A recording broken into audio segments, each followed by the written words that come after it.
Welcome to the Greatness Engineering Hour show. This is Mireille Tulekima, all the way from Perth, Australia. Thank you for being with us today. Today we're going to Florida, and yesterday we had an amazing conversation. As today, I anticipate that it's gonna be the same. Our guest today is William McKissock. I hope I'm not butchering his name, but he is an optimization consultant, business optimization consultant. So just like me, you're probably asking yourself, what is business optimization? We will know a little bit more about it today. So just come in, let us know where you're watching from. And if you have any question, don't hesitate to ask, and put, in the comment box everything that you think you need, if you have a question, if you just want to make a comment, or if you just want to participate to the conversation. So sit tight, and I'm going to bring William with us today. So don't go anywhere. We are starting.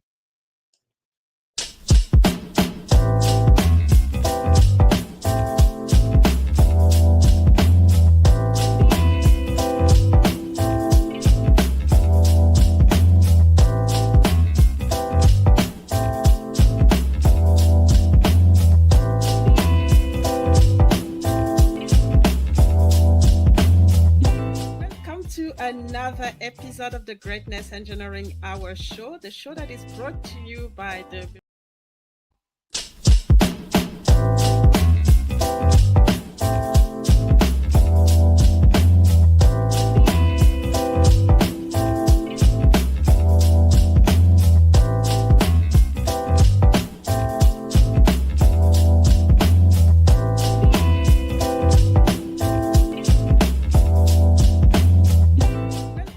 another episode of the Greatness Engineering Hour show, the show that is brought to you by the Mireille Tulekima Global Leadership Organization. Real is important is if you just look at the word compassion, when it's behavior, it's something that can be learned, and it is something that we can embody through habits and through our daily action.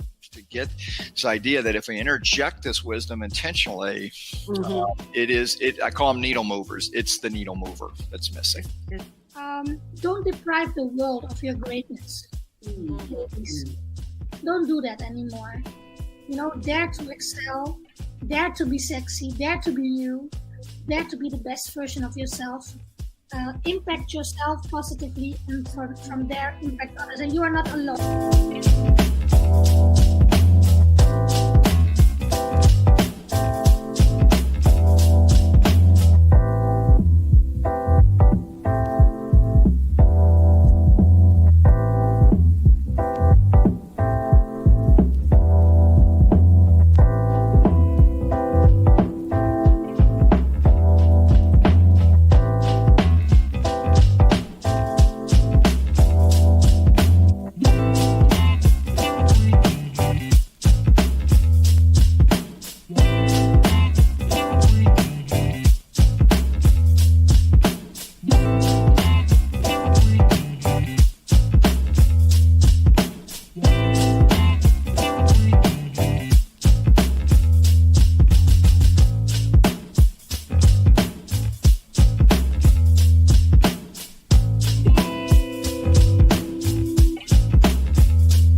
Welcome, William, to the Greatness Engineering Hour show.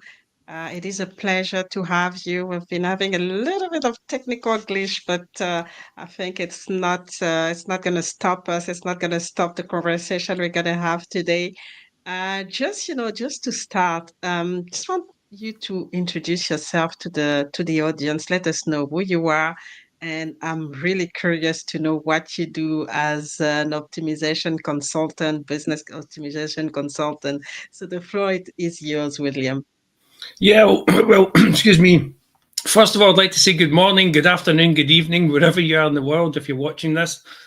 Yeah, my name is William McKissock. I'm based out of Tampa Bay in Florida. I'm originally from Scotland, so that's the accent you hear. As I was saying to Marielle at the beginning of the show, you can take the boy out of Scotland, but you can't take Scotland out of the boy. So I'm very much passionate about being Scottish, living in America. I started my career working in Scotland for local government. It's kind of interesting, this story, that I started pushing a lawnmower. I had no qualifications. I got made redundant. I realized I had to do something about my life. I didn't want to drive taxis or work behind a bar. So I went back to night school. I got my high school qualifications. Then I spent 6 years at a university part-time while I worked full-time and got my business degree. And that opened doors for me, and I ended up progressing my career because of that. So I found myself in the sweet spot of working for the local government economic development department. And that's kind of really where my career took off. So I loved helping businesses, helping people, helping projects, being that person who pulls everything together. It's my passion for helping people. So this job allowed me to do that. So I was able to expand my wings in ways that I never thought was possible back in the days when I pushed a lawnmower. My wife and I, we got the opportunity to emigrate to America in 2011. We emigrated to the United States. We came here with green cards. We're now US citizens. And since I've been in this country, I've started several businesses, and I've been an optimization specialist with Schoolie Mitchell for almost 9 years now. We're a franchise, and I can tell you more about that when you ask me specific questions, but we're a franchise, and essentially we help businesses save money. And the reason I had told you my story about my economic development background, because what I do now for a living kind of relates back to what I did at economic development, working for local government, because I help people and businesses keep more of the profits. So I'm able to help in the community. I'm able to help businesses, and just that word help kind of runs through my veins. I want to help as many people as possible, because anybody knows that if you help as many people as possible, it makes you feel good. I mean, it's almost a selfish thing. You help people and you feel good about it. So I love to help people, and my job allows me to do that. Specifically, businesses keep more of the profits. And that's a problem right now, to for especially for small businesses, to be able to not only make money, get the revenue, but keep most of the profit, because there's so many things that they need to attend to. And that comes down to me asking you the question, what type of optimization are you doing? Because obviously, when you look at as an entrepreneur, you always focus, your all your attention is on the revenue. You're like, okay, I have to make sure that I get the revenue. But what about the other side? How do you make, you make this optimization possible for them to be able to be sustainable? That's an excellent point, because one of the pushbacks that we get when we're talking to businesses about saving the money is that we don't need your services. We can do it ourselves, or we're concentrating on building revenues. And I scream from the rooftops is that you can build revenues as much as you like, and that money goes directly to your bottom line. That is correct. But that bottom line is also, the size of it is derived by how much money you actually keep. So your costs of doing business, your operating costs are eaten into that bottom line. And what we say is that we'll come in and we'll optimize your costs in specific areas. And there's no charge for the services that we offer. We get paid a share of any savings we find. And we get paid in installments, where we continue to monitor and continue to do our work to keep your vendors on your toes for you. And an important aspect about what we do is we don't get paid from the vendors. The vendors would almost like it if we disappeared. But having said that, we've built relationships with thousands of vendors, because we work for our clients, for thousands of clients. So we built relationships with them, and we've built a database of pricing so we can help our clients access the best possible pricing, because it's our day job. As you alluded to, businesses, they wake up in the morning and they think, okay, we need to make more money. It's more than just make more money. You should be waking up in the morning thinking, I need to make more money. I also need to keep more of that money I make. How do I do that? And that's where we come in. Essentially, we don't cost any money, because we do the audits for free. If we don't find you savings, you've had a free health check and your costs, and we don't charge any fees for that. Equally, if you don't accept our recommendations, you don't have to pay us. You only pay us on accepted recommendations, and then we work with the vendors on your behalf to make sure they delivered what they said they would, which we put in our reporting to save you money. And we're also looking at your services as much as your savings, because we'd say to a business, why don't you do it this way? Because this is actually a more efficient way of doing it, and it saves you money. So it's about finding efficiencies as much as finding savings. Savings is almost the byproduct of what we do, but ultimately the goal is to save our businesses money, because that's how we make money. We're in the same corner as the business owner or the organization. If they save money, we make money. It's pure and simple. And that's a good point, because sometimes it's so difficult to convince people to actually, give, especially if the company is actually having a good revenue. It's difficult to convince them that, your services can actually help them to actually even do better. So by putting the type of structure that you've put, is you're making money when they also, when they actually, what you recommend is actually, making creating some saving, then they know that, at least they're not going to be charged for, anything that is not relevant to their business, and that's very important. So I mean, you created, different companies, and one of the company that I was when I was researching before the show, School Mitchell. So School Mitchell is the company where you're working, where you work right now. Is that correct? Yes. Yes. And then Sorry, go ahead. yeah, and just wanted to know, Schoolie Mitchell, is the service just focused on the optimization, or is there, a larger portfolio that you actually looking at? Yeah, I'll give you a little background about who Schoolie Mitchell is, and then I'll kind of answer that question for you. Schoolie Mitchell is North America's largest independent expense reduction consulting company. It's a franchise based out of Stratford, Ontario. There's approximately 150 members of staff working at headquarters. There's 300 offices like mine across the USA and Canada, because we operate within North America, USA, and Canada. And what we do is we go into businesses and we help them optimize their costs. And the categories, I'm not going to ask anybody to answer a quiz at the end of this, but the categories, there's 14 of them. It's telecom, credit card processing, shipping, waste, fuel, e-signature, facilities and supplies, break room supplies.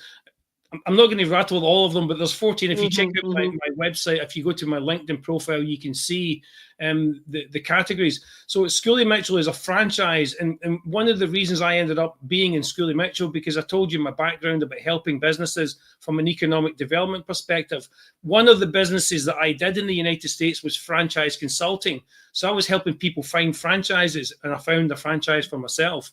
So that's why I'm involved with a franchise, because those 150 members of staff for each one of those categories that I mentioned, the 14 categories, we've got experts. I jokingly call them the geeks, because they eat and they live and they sleep that particular category, like shipping, waste, credit card processing, telecom.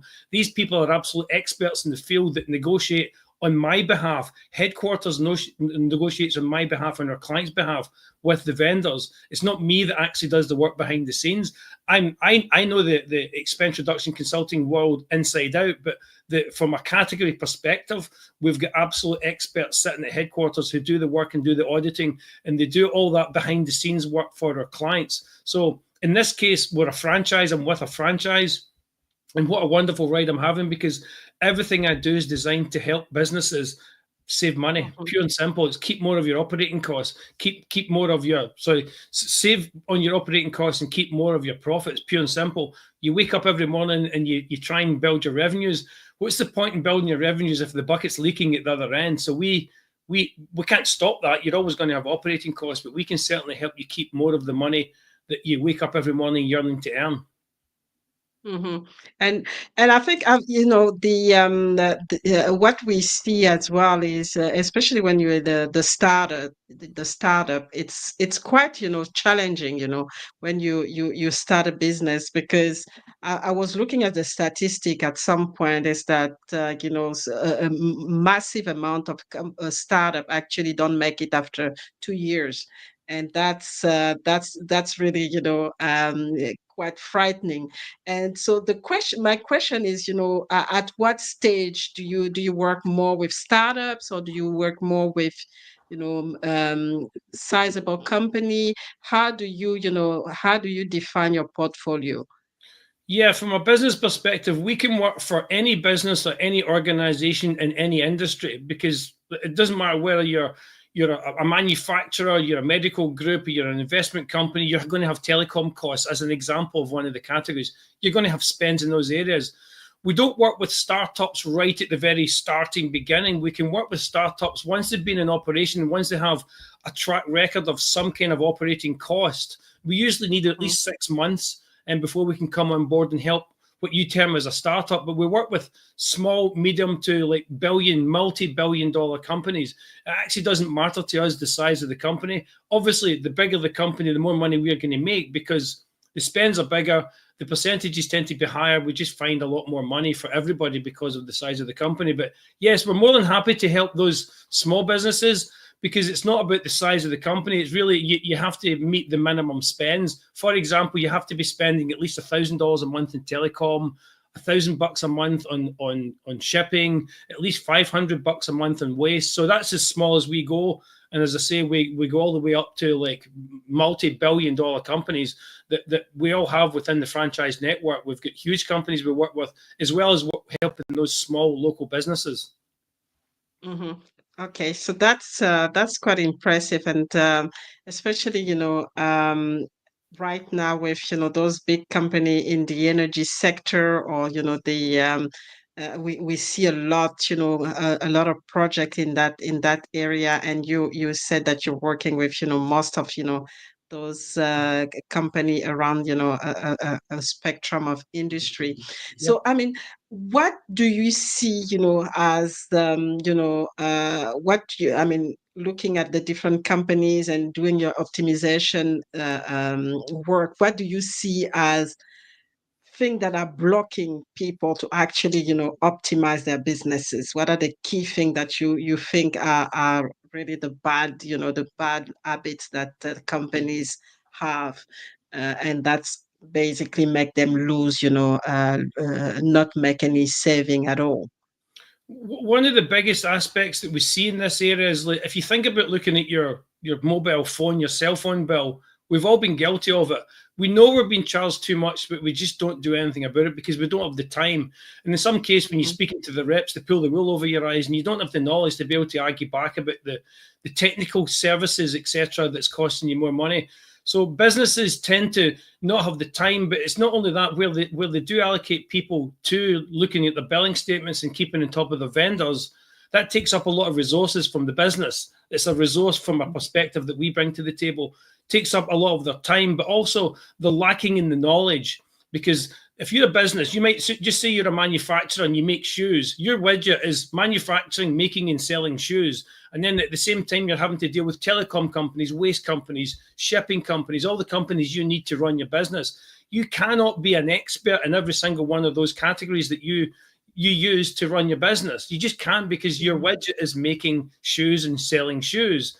We work with thousands of clients with those very same vendors. That is our widget. That is our day job. So our manufacturing shoes is looking at costs on behalf of our clients. So it's a time, money, and knowledge perspective that clients don't have. And a lot of the pushback clients will say to us is that we don't have time to do this, even with you involved. One of the coolest aspects about what we do is that it's all done in our time. Our clients don't spend hardly any time whatsoever doing these audits. It's us. To put it into perspective, to do our audits and do what we do to help our clients save money, it's about 1% of the client's time. That's giving us the information we need. We do it all behind the scenes. We take care of your vendors, and as I say, we get paid in installments, a share of the savings. So we are continually looking at your billing statements, continually keeping on top of the mergers, acquisitions, and everything that's going on with those industries.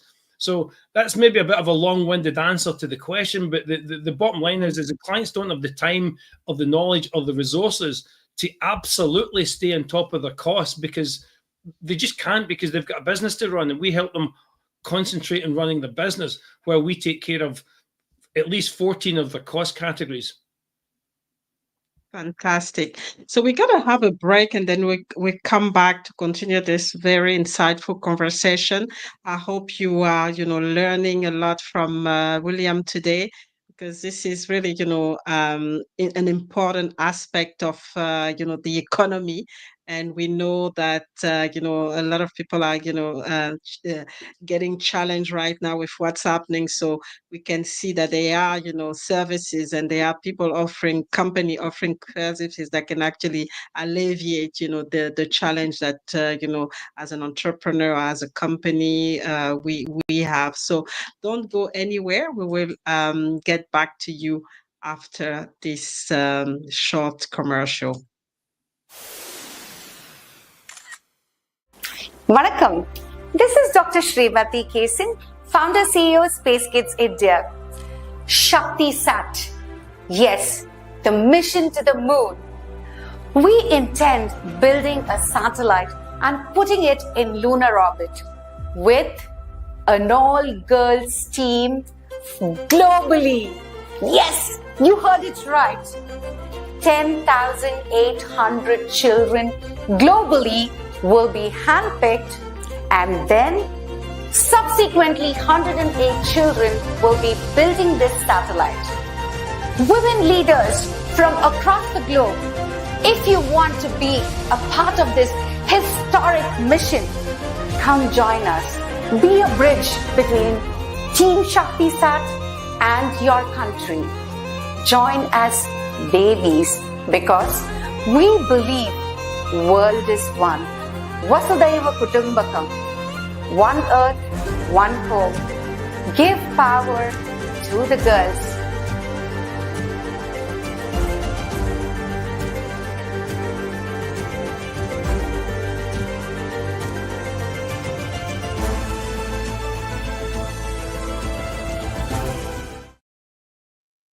Amazing project that was started by Space Kid India, where they empower girls to build satellites. Girl in secondary school to build satellite, and they're going to be launching those satellites in 2026 from the space station in India. So.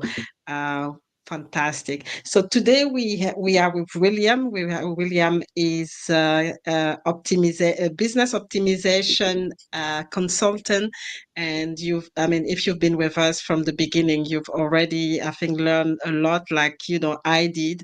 And so, one of the question, William, is for you is how do you what is the process of selecting, how do you select, the company that you want to work with? Are the company coming to you, or do you have, a selection process that you follow to be able to identify the company that you want to work with?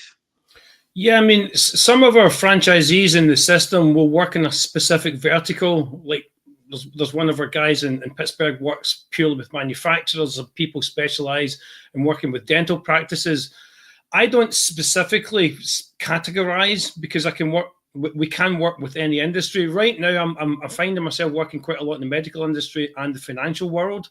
And having said that, we can work with anybody, anywhere. So we don't select clients on any criteria of where they come from. Well, they have to be North America. You have to be doing business in North America. You have to be spending these costs in North America. That's the USA or anywhere in Canada. But we don't select businesses in any criteria apart from the fact is, do you meet the minimum spends?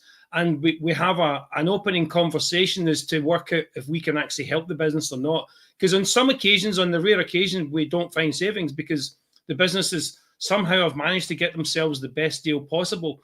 So we don't have a selection criteria where we say we only want to work with that business, that business, that business. We want to work with any business if they meet the criteria that we need. And also during that initial conversation, we work out if we can help them or not, because we don't come in with the scare stories. We're not mega salespeople, like somebody trying to sell you a car or a double glazing window or something. We're not that type of salesperson. We're a consultative sale. So we want to make sure that we're a right fit for the company, and the company needs to feel we're a right fit for them, because everybody's got different personnel in organizations, and some personnel within organizations don't want to work with us. for whatever reason, it may not be in the best interest of the company. So we wouldn't necessarily want to work with a company where we have got difficult personnel within the organization who's going to put barriers up all the time. But we don't have a selection criteria. It's more about working out with the businesses if they want to work with us and can we help them. And in relation to finding businesses, we find businesses through a medium like this by talking about it, letting people know we exist. Because, as I said, no business owner wakes up in the morning and says, "A big stretch. I'm going to wake up this morning and I'm going to go and find out ways to save money from my business." It's not in their mindset. And what we're doing is we're trying to train people to be in that mindset. You have to be in the mindset of concentrating on your bottom line. And your bottom line is derived from both bringing revenues in and the cost of bringing those revenues, and those costs equally determine the size of that bottom line number. Yes, and that's why I was curious to know, because like you said, no businesses, wake up and say, okay, I need to optimize so that's why I was like, so how do how do you find the companies, and how do those companies find you, and what are the criteria? Because that's such an unusual things to do. And so which lead to the question of, what are the key thing that you think are, we can say, make a business successful. As you've worked with the different businesses, and what are the things that makes businesses successful, at business that you work with, and then at the end you said, okay, that's it, they are in good shape now, they can succeed and work without us helping them. So what do you think are those aspect of the business that they really make them successful? Yeah, I mean, it comes down to your profit and loss statement. I mean, if you think of your profit and loss statements, you're building your revenue. So successful businesses that we work with, they're driving the revenues the way they should be. I mean, we don't get involved in that part. We work with partners that do. So we'll always bring value to our clients to help them with aspects that we don't help them with. But driving the revenues and increasing that bottom line as much as you can, and then looking after the costs, is where we see the success. Because businesses, we find so many times that the revenues are going through the roof. They're piling money into the business. And where they're lacking in success, where they're reducing their ability to keep most of that money, is they're not keeping an eye on their costs. And as I said, that takes time, money, knowledge, and effort to be able to do that. So successful businesses are the ones that are really closely looking at their operating costs as much as their revenues. And when we come in, we see businesses being so much more successful because we come in and we do that work for them and help them actually keep more of their hard-earned money that they've been working so hard to get into the bottom line. So yeah, the success stems from not just growing your revenues, but making sure you keep more of the money within your organization.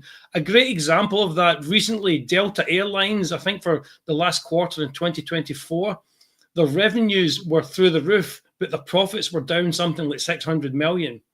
And that was because the cost of doing business had gotten above the actual ability to bring in revenues. Even though they were bringing in more money than they ever had, their costs had gone up so high that it ate into the ability to keep more profit. So that's a much bigger picture, but that's what we scream from the rooftops. If you want to be successful in business, yes, grow your revenues, but you absolutely have to keep on top of your costs. And that, as I say, that takes time, that takes knowledge, that takes a lot of energy, and that's what we bring to the table. And in relation to leaving our clients in a better place, we work with clients over a 36-month period. We do the audit. We give them a what we call an implementation report to show them their savings are in place. Then we keep on top of the vendors, and we give them a quarterly report every 3 months where we're continually doing that, what we call post-auditing. We're continually auditing. And at the end of the 36th month, the client gets to keep all of the savings. We share in the savings where we're doing that work. And in many cases, the clients are in a good place. We've negotiated and we've kept on top of it for a long time. So they've got a long run in with their savings and their efficiencies in place. So that's what our 36-month contract does for the client. It gives them a good runway, it gives them a head start once we walk away. We share in savings for a while, then the client gets to keep all of it. So therefore, we've left the client in a much stronger position. I'll give you one analogy that I like to use is, like, imagine you go and buy a truck and you take a 5-year loan and just say those costs are $400 a month. If I come to you and say, okay, if I was to negotiate those costs to $200 a month, would you give me $100 a month for 3 years, and then for the remaining 2 years you get to keep all of it? It's a no-brainer. You were paying $400 for 3 years. You're paying $300, and then for the last 2 years you're paying $200, and beyond if your loan was to go further than that. That's a good way of looking at it. If you're buying a truck and you're spending money, we can reduce your costs. You share that saving with us, and you're still actually saving money even while you're paying us. You're spending less than you were before you met us. And that's powerful. And the last few years we've seen the technology coming in as well. So what do you think how do you think technology can actually help, in the process of saving and making, the company more profitable? Yeah, well, we bring a lot of technology to the business through our analysts at headquarters. We firmly believe that you need human eyeballs on those billing statements, as well as having software tools that allows us to analyze them more deeply and more efficiently. So yeah, we're like any other organization. We use automated information, AI as it's called, to help us with the analytical process and keeping on top of all the changes, mergers and acquisitions. But one of the things that we bring to the table that some companies in our space don't, they do it all automatically. We bring human eyeballs to the table because we believe that you have to have both. So the AI aspect is within our organization. We have software tools that helps find billing errors, the software tools that helps us keep on top of the costs and the mergers and acquisitions of all these other companies, all these vendors. But we firmly believe in having the human eyeballs at the table as well, because you need human interaction. And that's the challenge, I think, not finding the balance between having the human interaction and also now the AI, which is pushed to the limit, and especially when you do business, it can be tempting to just automate everything and then lose the human touch in the process. And so I mean, this is really fascinating, and I just wanted to know what is the aspect of what you're doing that is giving you joy, and what is the aspect of what you're doing is really challenging for you right now?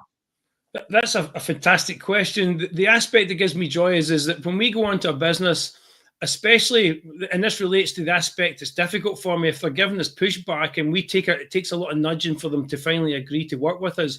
And then when we just find them a ton of savings, that makes me feel so good, because a lot of businesses think they've got really good relationships with their vendors. The vendors are salespeople. The vendors are people who are trying to keep as much money as possible. So therefore, whatever offer they give the client is going to be leaning towards the vendor's benefit, because the vendor's the one that's making the money. So I take a huge pleasure, and as I say, it runs through my veins in helping businesses, because not only do we help them save money, but we do bring other vendors to the table in other areas that we don't work with. We bring added value. It makes me feel good to help the businesses increase their profits and be a much more lean organization. But at the same time, I just get so much joy out of helping them with our services and our partner services that come into play at the same time. And in relation to frustrations, the frustrations is where businesses think that they can do it themselves. Well, they can't, because as I explained, they're not negotiating with those vendors for thousands of clients at the same time as running the business. We do that. We bring that piece to the table. So that's the frustrating part, is getting the pushback where businesses say we don't have time. It's all done in our time. It's almost all done in our time, or we don't have the resources. You don't need resources. We bring the resources to the table. And also they think they have the knowledge, and absolutely they don't have the knowledge, because they're not negotiating for thousands of clients outside their business on a daily basis. They're making shoes as a manufacturer and selling them. Come back to that example. So yeah, that's some of the frustrations of businesses pushing back, because, as I said, businesses don't wake up and think I need to save money, and that's part of what we're trying to get the message across is that you do need to be as concerned about saving money as earning money. They're both equally as important to your business, and that's the messaging. So that, again, that's frustrating for us, is getting that messaging across to let businesses see that You should have an optimization specialist working for you that's completely independent of your business, because you can have them within your organization, but they don't know what everybody else is charging. They don't know what everybody else is paying the same vendors. We do, and that's knowledge that only an independent organization like us can bring to the table. And that's a common, common thing that we see where businesses, because they are specialized in what they're doing, they completely forget that they need support in in other areas. And these expertise that they have is not going to help them to to tackle everything in the business, because there are things that they really need to address, and think that they need to have support on, and bring the specialist to help them. And I can understand the frustration when you're trying to convey that message, and they're just not listening. So thank you for sharing that. We will have a break, and then we'll finish with a message from you to let us know what's happening, right now with, your business and the company, but also maybe, a last word that you want the audience to leave the audience with. So for those watching, please, we are going to come back, and I hope again, if you have a question or if you have any comment, please let us know, and we'll see you in a few minutes.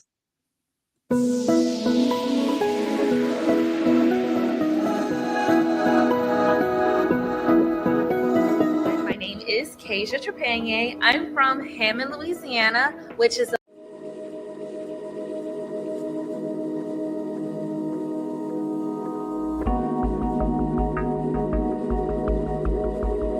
In today's global energy landscape, local content isn't just a policy, it's a strategic imperative. Local content, key enabler for energy projects in emerging markets, by engineer Dr. Mireille Tulakema, offers groundbreaking insights into how local participation can transform energy development. Discover how strategic local content approaches can. Number 1 is driving the economic growth. Number 2 is building a sustainable local capabilities. Then another one is creating a meaningful employment opportunities. And the last one is enhancing the project success and community engagement. Written by an internationally recognized energy expert, this book provides practical strategies for governments, investors, and energy professionals.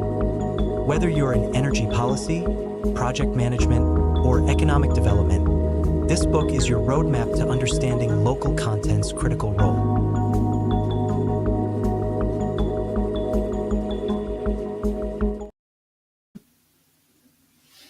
So welcome back, and thanks for being with us. And as you could see, my latest book, Local Content, Key Enabler for Energy Projects, very important, especially for in emerging markets, where we need the support, we need to bring the right, expertise, but also transfer the technology as well, so that the project can be, can create additional value for the countries where the operation are happening. So, William, just for it is a question that I really love asking, my guess is, what is the legacy that you want to leave, doing all this work, and really making a difference, at all level? So what is the legacy that you want to leave so far? Yeah, I mean, the legacy, as I said, I found myself working in economic development, so that runs through my veins of helping people. So a legacy I would like to leave is that in some small way, the economy is stronger because of what I've been doing, and my colleagues within the Schoolie Mitchell system have been doing, by helping businesses be more profitable, more sustainable. That's a legacy. I so hope that when I retire and I'm dead and I'm gone, there's some businesses out there say, you know what, there was a time where William McKissock and the Schoolie Mitchell machine came and helped, and my business is still alive because of that, or thriving because of that. So that would be a fantastic legacy to leave from a business perspective. Fantastic. And it feels so good when you can see that your work is actually empowering, and it's making a difference, it's creating value. especially sustainable, sustainable value. It's just a good feeling. So anything, happening right now that you want to share with our audience, any event, any training, any thing that will be, beneficial to the audience so far? Yeah, I mean, I'll tell you something really exciting that's happening. I just want to clarify a point before I say this. If you're an organization anywhere in the world, if you have operating costs in the United States and you spend money with vendors United States, so we can help you.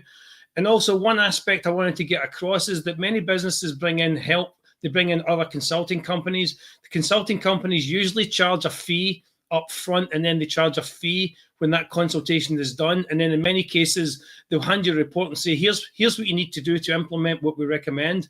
We don't charge any fees unless we're successful, and the whole implementation process is done by us on behalf of our client. So the clients don't need to do anything. We do all the work. So I just wanted to clarify that part, so that even if you're watching this from any part of the world and you have a business interest in the United States, we can help you. If you spend money and you have operating costs in the United States or Canada, we can help you with that. And the really exciting thing that the Schoolie Mitchell as an organization has brought forward is that as of 2025, every new client that we sign, Schoolie Mitchell is planting a tree. And that may sound small, but there's 300 franchisees across the USA and Canada. And every time we bring a client in, we bring new life to Mother Earth. It's just, it's a fantastic way of giving back to the world, as well as being sustainable from a business perspective. We're taken seriously with sustainability as an organization. And if you sign a contract with any of our franchisees, if you sign a contract with me, we will plant a tree on your behalf. And I think that's just one of the most amazing things that the headquarters has come up with, to bring sustainability to the planet as well as to the business environment. Fantastic. That's an amazing idea, actually, to really link business to sustainability. It's just important. So how do people join you in all this effort? How do people connect with you if they want to know more about what you're doing, and how they can, reach out? How can they reach out to you? The easiest and simplest way for people across the planet is just look at me on LinkedIn, William McKissock. If you do a search, William McKissock, you'll find me. You can email me at william.mckisock@schooliemitchell.com. My website is schooliemitchell.com/W McKissock. It's important to have /. It's on the screen there. That's my website. You can contact me from there. You can see more about what we do. But if you want to just do a personal message to me, LinkedIn's probably the easiest place. But by all means, reach out to me on my website. You can fill out a form, and then I will reach out to you. Fantastic. So thank you so much. Thank you so much, William, for all the insight and for clarifying to us, the notion of business optimization, because I think it's still, new for a lot of people, especially in this part of the world where it is, still, very new. And so I really thank you for bringing this to light to the audience today, and I definitely hope that people are going to connect with you and reach out to you. And I encourage the audience to to share this interview if there is anyone in your network that is interested to connect with William, or to to have his business reviewed by the team, William, the William team, and the Schoolie Mitchell. Please reach out, especially if you do business in North America. So that's all for today. We will be back for another episode of the Greatness Engineering Show next week, and I hope that you'll be able to join us. But before we leave, I don't know if William, you want to add anything, last message, anything that you want to share with the audience before we leave this platform. Yeah, I just want to emphasize the point. You really must look after your expenses in your business to be successful, because so many businesses have gone under because the expenses is the one that's weighed them under and drowned them. So it's a simple message. Look after your expenses. We can help. And thank you very much, everybody that's been listening and watching this call. I really appreciate everybody's time, and I appreciate your time as well, Marielle. Thank you very much. You are most welcome, and it's been an amazing conversation.